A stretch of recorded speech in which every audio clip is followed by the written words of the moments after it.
Mr. Cannabis. DIF is about the difference between the daytime temperature and the nighttime temperature experienced by plants. It's measured as dT minus NT. Plants have evolved for certain climates and regions with generalized night and day temps. Manipulating these levels affects the phytohormones within the plants that regulate growth, such as gibberellins and auxins. Positive DIF occurs when the daytime temps are warmer than the nighttime temps. This promotes stem elongation, which leads to taller, stretched plants. Higher temperatures during the day encourages vertical growth by storing greater amounts of glucose during photosynthesis, allowing for higher cell production during respiration. This can come in handy if you have a variety or phenotype that's usually short or squat.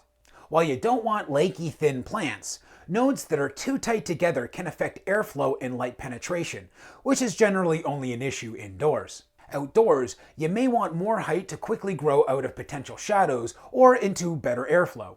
Inside, the easiest solution if you have environmentals automated is to simply set your daytime temps a few degrees higher than you normally would.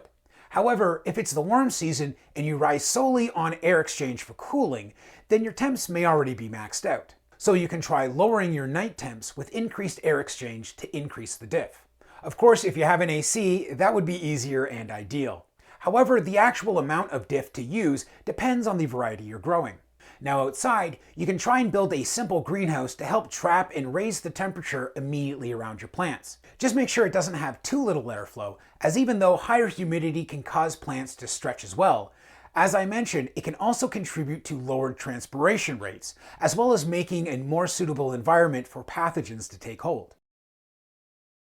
Zero DIF occurs when there's no difference between day and night temperatures, and stem elongation is intermediate in this situation. Negative DIF occurs when the daytime temperature is cooler than the nighttime temperature. This suppresses stem elongation, leading to shorter, more compact plants. Lower temperatures during the day discourage vertical growth, causing plants to grow closer to the ground.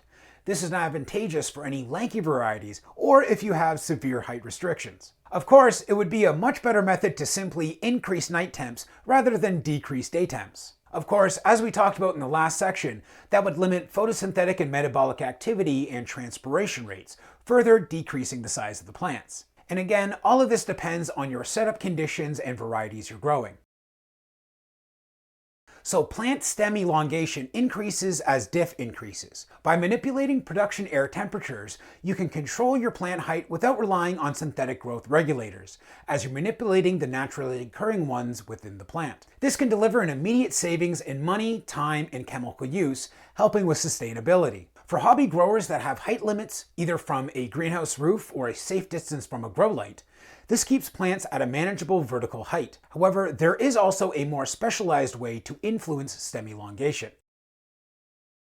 Another variation of DIF is drop, which stands for a morning drop in temperature. In drop, growers lower the air temperature around the plants at dawn or before lights go on by 5 to 15 degrees Fahrenheit for 2 to 3 hours. Research has shown that most stem elongation actually occurs at the end of the night and the beginning of the day. Therefore, the use of abrupt temperature change during these hours is especially effective. Drop is a way to control stem height and reduce disease while not delaying the crop time as much using cooler temperatures all day. Drop also helps adjust the microclimate around the plants, reducing the humidity and helping to reduce disease pressure. Early morning drop also exposes the plants to cold pre-dawn temperatures, creating tougher, more acclimated plants that should resist pests more and ultimately perform better as branches start putting on biomass, needing less tying. Now that we understand the role of temperature and humidity have on our plants, let's go into the wonderfully complex world of light management.